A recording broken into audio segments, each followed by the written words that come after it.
mas abre espaço agora para falar de um assunto que gera muitas dúvidas. Assim, muita gente costuma ou alugar ou então ser o locador de algum imóvel. Por isso, nós convidamos a presidente da Comissão de Direito Imobiliário da OAB Joinville, a Daiane Salles, para participar conosco e responder as minhas dúvidas, as dúvidas de você que nos acompanha. Então, já anota aí o nosso WhatsApp, se você ainda não tem, 988846107.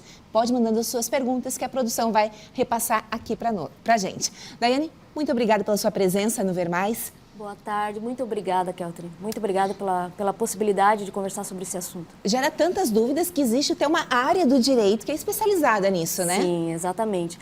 A área do direito imobiliário é muito forte aqui em Joinville. A parte de locações é muito forte e, consequentemente, geram várias discussões e também dúvidas, né? Daiane, até antes de começar o programa, a gente conversava que o aluguel, exemplo até de casamento, a gente só entende que pode dar dor de cabeça quando termina, né? Porque a gente assina o contrato ali na empolgação e não avalia todas as responsabilidades que assumimos.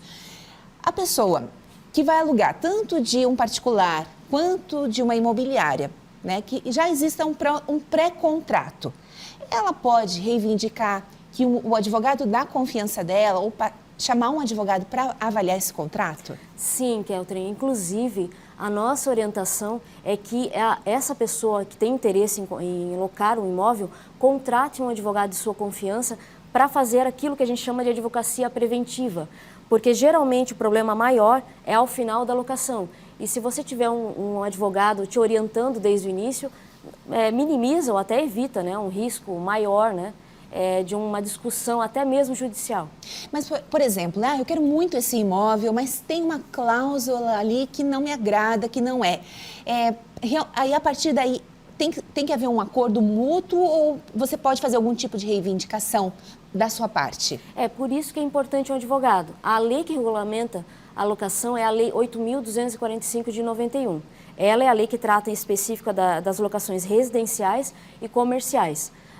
Mas para discutir qual é a melhor garantia, o prazo da locação, por isso que a gente indica, contrate um advogado para te acompanhar desde o início da locação para evitar uma judicialização.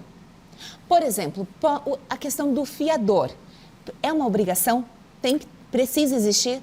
A nossa lei do inquilinato, que é essa do 8.245, ela dá as diretrizes, né? E lá tem várias garantias locatícias. Nós temos a caução móvel, caução imóvel, fiança, nós temos o título de capitalização, né, que é a cessão de fundos de investimento. Nós temos muito utilizado agora a seguro-fiança, que até eu acho que é uma segurança maior.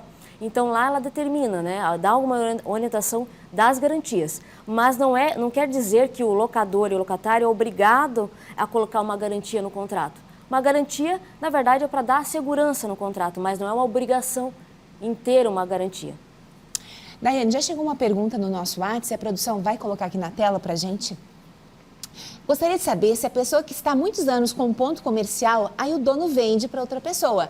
Essa pessoa pode aumentar o meu aluguel muito acima do percentual? Beatriz Ribeiro, participando conosco, muito obrigada pela pergunta. Sim. Primeiramente, essa questão é bem importante a gente tratar antes de responder a pergunta. O contrato de locação, a lei do inquilinato, ela não determina qual o índice e nem o valor que você vai colocar, né? Isso é um ajuste entre as partes. Mas a partir do momento que você coloca um índice, você tem que seguir aquele índice, né, de correção, seja o INPC, IGPM, IPCA, né? Então, a pergunta aqui que foi feita, ou seja, tem que se continuar um padrão. Se tiver desajuste, um desequilíbrio contratual em que o locatário teve uma inflação, teve uma alteração muito grande, ele pode conversar, né, ter esse ajuste entre as partes e até mesmo fazer um aditivo para evitar o desequilíbrio contratual. Essa é a questão, evitar o desequilíbrio contratual. Se estiver um desequilíbrio desse percentual, desse aumento significativo, as partes têm que conversar.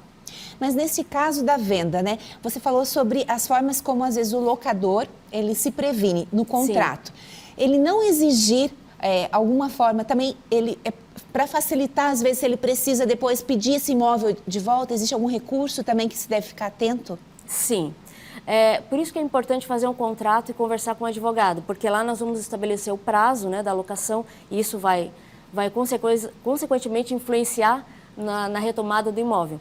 Porque o locador, uma vez infracionado o contrato, ou uma vez concluído o prazo, ele notifica o locatário, né? É uma chamada notificação premonitória, informando da infração e até mesmo determinando ali, né? Notificando para que ele desocupe o imóvel. Então, essa é a importância de um contrato bem feito com o advogado. Perfeito. Tem mais uma pergunta, agora é sobre venda especificamente, né? Vendi um imóvel e a compradora nunca pagou as parcelas do condomínio e as parcelas do financiamento. Tem como tirar ela do imóvel? Kátia, ótima pergunta, né? Vendi um imóvel e a compradora nunca pagou as parcelas do condomínio. Isso aqui é importante, porque assim, primeira questão, antes de responder a pergunta dela, tem a parte da locação com relação ao condomínio. Tem obrigações que é do locatário, que é obrigações ordinárias, né, obrigações de manutenção. Por exemplo, fundo de comércio não é do locatário, é do locador, né? E com relação a você comprar um imóvel que tem despesas condominiais, a partir do momento que você compra o imóvel, é aquilo que a gente chama de obrigações propter rem, né? Você compra o imóvel com as dívidas vinculadas ao imóvel. Por isso que é importante você verificar todas as despesas na hora de comprar o imóvel, para evitar que você tenha uma despesa que você não sabia antes. Então, o comprador, ele compra o imóvel e ele compra com as dívidas, que é o acessório do imóvel. Ele compra com as dívidas e se obriga perante ao condomínio. Enquanto você explicava, me ocorreu o chamado contrato de gaveta. Será que não foi o caso, que de repente permanece no nome dela?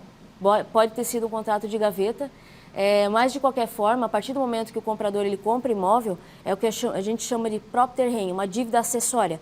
Ela está junto ao imóvel. Ele se obriga, a partir do momento que ele compra aquele imóvel, a pagar as dívidas condominiais. Inclusive, as dívidas condominiais são tão importantes que, se ela dever, né, se ela vir a atrasar, pode inclusive dar causa à penhora, inclusive em bem de família. Ela acabou mandando mensagem dizendo que é um contrato de gaveta. E aí, nesse caso, ela pode pedir para a pessoa sair, ela pode entrar com uma ação de despejo, tentar reverter essa situação?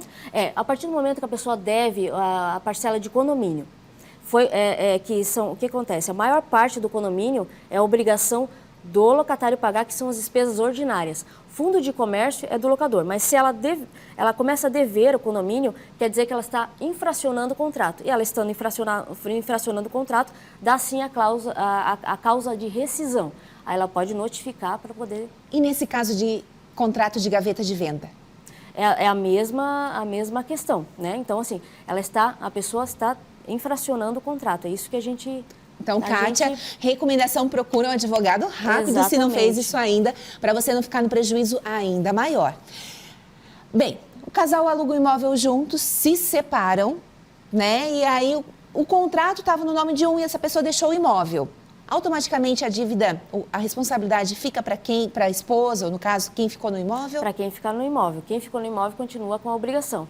É importante, até tem contratos que a gente vê as imobiliárias fazendo, faz o contrato de locação, inclusive coloca quem está como morador lá. Isso é importante.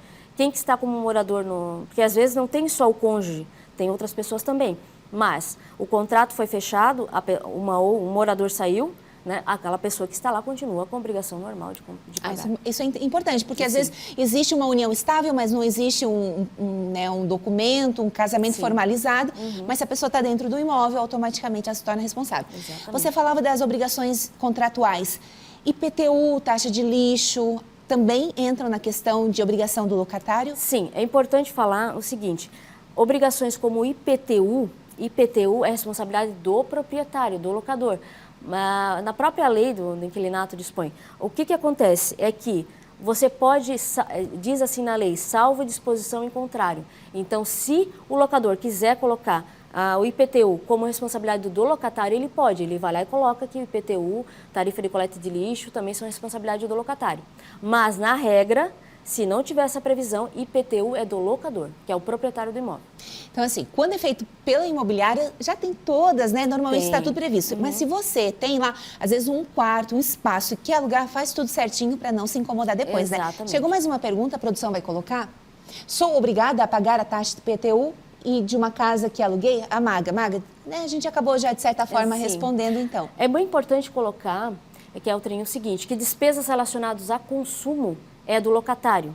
Despesas relacionadas a consumo é o que a gente chama de despesas ordinárias, de manutenção. Agora, as despesas que são extraordinárias é para o locador.